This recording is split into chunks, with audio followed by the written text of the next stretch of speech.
Halo guys, assalamualaikum warahmatullahi wabarakatuh. Jumpa lagi bersama kami di Marula Channel. Seperti biasa, kami akan memberikan informasi-informasi terbaru seputar dunia perpolitikan yang semakin hari semakin rame. Guys, heboh gara-gara bantu polisi menangkap mafia besar narkoba. Seorang WNA asal Rusia dideportasi paksa oleh imigrasi Bali.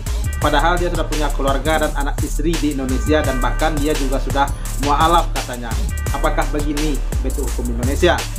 Sementara itu, kritikus garis keras Rocky Gerung terang-terangan sebut dirinya selama 15 tahun jadi dosen tidak pernah ambil gaji, dan bahkan malah dia juga sering membantu mahasiswa untuk skripsi, termasuk seorang artis cantik Indonesia Dian Sastro-Wardoyo. Wow, mantap juga ya manusia. Nah, penasaran seperti apa videonya? Mari langsung sikat. Let's Assalamualaikum warahmatullahi wabarakatuh.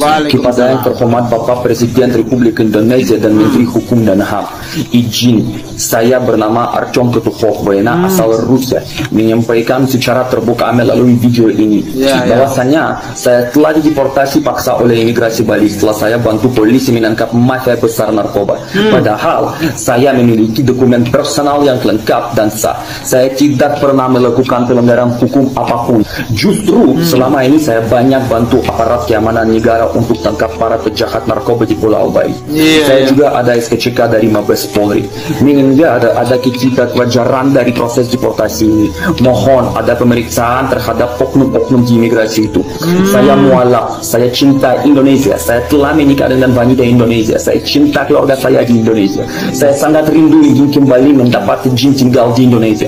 Mohon perhatian dan kebijaksanaan Bapak Presiden dan Bapak Menteri. Terima kasih. Kalau hari ini ada yang bilang penegakan membantu hukum pidana di Indonesia polisi menangkap baik-baik saja, mafia narkoba malah dideportasi dari Indonesia oleh migran Bali ya. Waduh, saya boleh dibilang sampai pada puncak keprihatinan.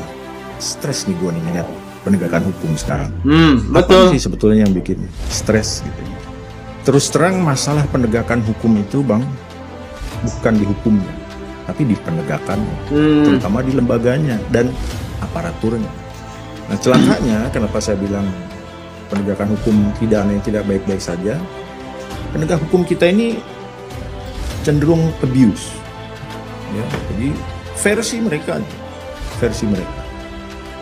Yang saya juga nggak tahu ya, diajarkan di kampus sama gitu ya. Yang satu jadi penegak hukum, yang satu jadi sama-sama penegak hukum ya. Cuma yang satu misalnya jadi jaksa, jadi hakim, yang satu jadi pengacara.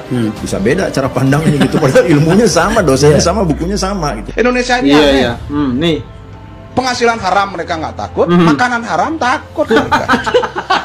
Iya, benar-benar aneh ya. Orang selalu menganggap kalau sekolah itu mesti punya ijazah. Lo itu ditentukan oleh negara mesti punya ijazah karena you mau kerja gitu kan. Tapi kalau you sekolah dan ingin buka pekerjaan, ngapain you punya ijazah? Orang lain yang lu tagihin ijazah gitu. Itu reasonnya kenapa akhirnya nggak ngambil ijazah ya? Iya, saya nggak pernah wisuda. Karena saya anggap ijazah itu tanda orang pernah sekolah, bukan tanda orang pernah berpikir tuh. Itu keren banget. Iya, keren. Orang pernah sekolah. Keren. Bukan kalau berpikir ya harus ini prosesnya nanti gitu loh. Ini kita lagi berpikir. Iya, berpikir itu keren. Saya belajar banget ilmu nilaian nih. Ini dalam 1 jam nih ilmu banyak banget buat dapat ya. Tapi kita nggak bisa pungkirin bahwa dalam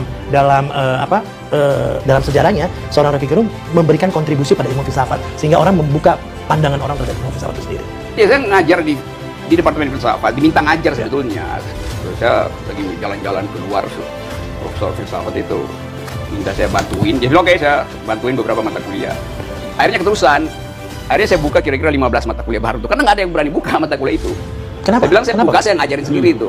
Kurang pengajaran. Membuka 15 mata kuliah baru, Rocky Gerung guys. Jadi saya buka luar biasa mata kuliah dan saya ajarin sendiri aja. Dan saya ngajar dari S1 sampai S3. Nggak ada persoalan waktu itu. Sekarang orang kenapa nggak boleh? Kenapa S1 bisa ngajar S3? Ya bisa aja. Apa yang nggak bisa itu? Tapi sempat jadi dosen pembimbingnya Dian katanya, Dian Sastro. Iya, saya. Dian cerita.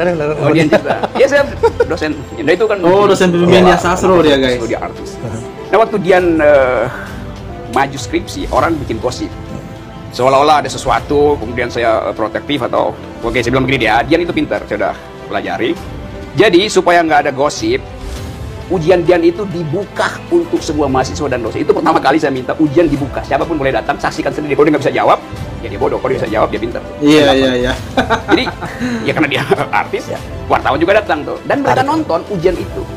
Nah, ada tradisi pembimbing itu mesti kasih nilai kan. Nah biasanya kalau pembimbing subjektif dia kasih nilai tinggi kan, anak bimbing. Saya bilang, saya netral, saya nggak akan kasih nilai. Silahkan para penguji yang kasih nilai. Jadi saya buktikan bahwa nggak ada urusan apa-apa selain urusan pikiran. Dia anaknya pinter. Dia nulis fashion and philosophy itu berat karena masih ada teori postmodernism, hermeneutik segala macam. Bang Rocky katanya lebih tertarik feminisme.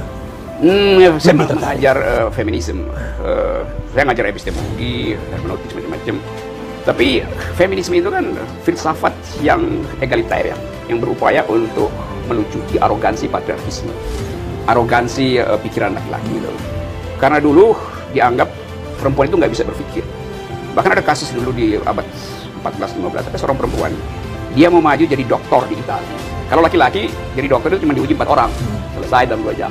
Ini si perempuan, dia dihambat oleh profesor-profesor yang patriarkis ya. Dia diminta, oke, silakan maju, tapi Anda akan diuji oleh 1000 profesor selama 30 hari. Karena mereka ingin batalkan kan kemampuan.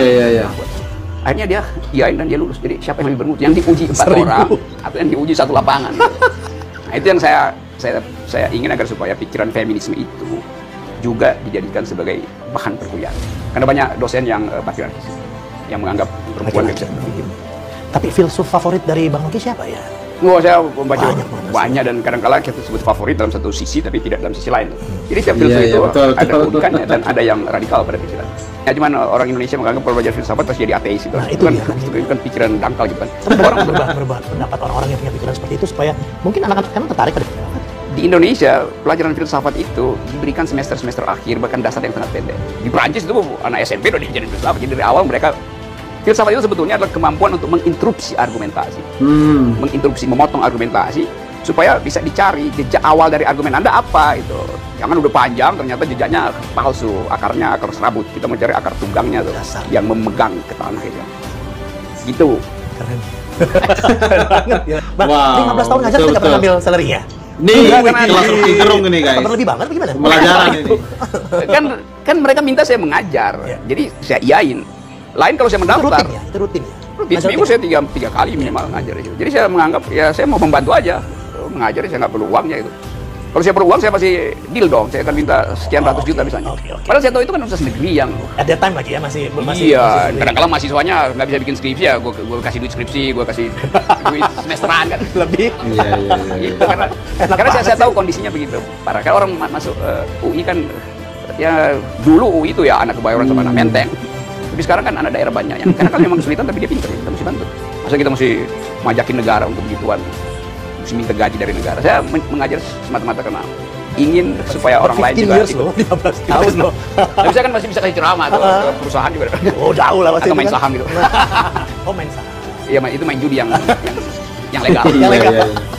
Tapi Bang Rocky ya, sempat ditawari S2, you don't need that, karena bisa, buktinya S1 bisa ngajar S3 segala macam. Tapi dapat tawaran kan untuk di Prancis ya, benar? Iya, beberapa universitas, beberapa dosen, lembaga mau sponsor. Tapi bilang kalau saya perlu saya akan bilang gitu, tapi kalau kalian tawarin saya malas aja. Ya saya pergi beberapa 1 semester pendek, beberapa universitas di luar hanya buat ya kenikmatan saya mau tahu sendiri aja tuh. Tapi kalau dikasih beasiswa kan kadang-kala ada rasa ya ada balas budi segala macam. Bagaimana itu ikatan yang nggak enak buat saya. Tapi bukan itu poinnya karena saya merasa kenyang jadi saya nggak perlu nambah cemilan itu. Iya simpel aja ya. Iya. Karena kenyang ya nggak perlu cemilan lagi. Tapi kadang-kadang gelar itu menyenangkan orang tua lo yang nah ini nggak terpikir tipe orang tua lagi nggak terlalu mikir begitu tapi oh enggak saya nggak ada orang tua saya biasa-biasa aja nggak ada tulis Grevo tadi adik Bang Rocky itu adik saya lebih serius dia mengajar sebagai profesor namanya Grevo. Nah adik saya yang lebih teliti sebetulnya lebih all out di dalam bidang saya. Dia belajar 15 tahun di Jepang hanya untuk meneliti rumput laut. Iya, itu seru. Dan salah satu rumput laut yang dia temukan kimianya diberi nama dia gitu kan. Jadi diapresiasi oleh dunia internasional itu. Nah, saya baca disertasinya cuma 7 atau 10 halaman itu. Nah, isinya rumus semua. Oke, mantap luar biasa. Ini adalah kelas Rocky Gerung ya guys. Ini pembelajaran buat apalagi mereka-mereka yang katanya pemuja bansos itu ya, kata Rocky Gerungnya yang dungu begitu ya. Tapi walaupun begitu guys, ini gimana tanggapannya tentang video yang pertama tadi, seorang WNA yang dideportasi paksa oleh imigrasi Bali ke negaranya, ke Rusia begitu ya, karena membantu polisi untuk menangkap mafia narkoba, mafia besar lagi ya. Nah sementara dia sudah mualaf sudah tinggal di Indonesia, sudah mendapat surat izin lengkap tinggal di Indonesia, lalu dideportasi paksa karena membantu polisi menangkap mafia narkoba, begitu ya. Nah, ini gimana tanggapannya, guys? Apakah begini bentuk hukum di Indonesia? Karena kita saat ini kan belum tahu kenapa beliau ini, WNA Rusia ini sampai dideportasi. Ada masalah lain kah atau gimana kah, begitu ya. Nah guys, gimana tanggapannya? Tolong disampaikan di kolom komentar. Dan sampai jumpa lagi di Marula Channel. Thank you. Thanks for watching.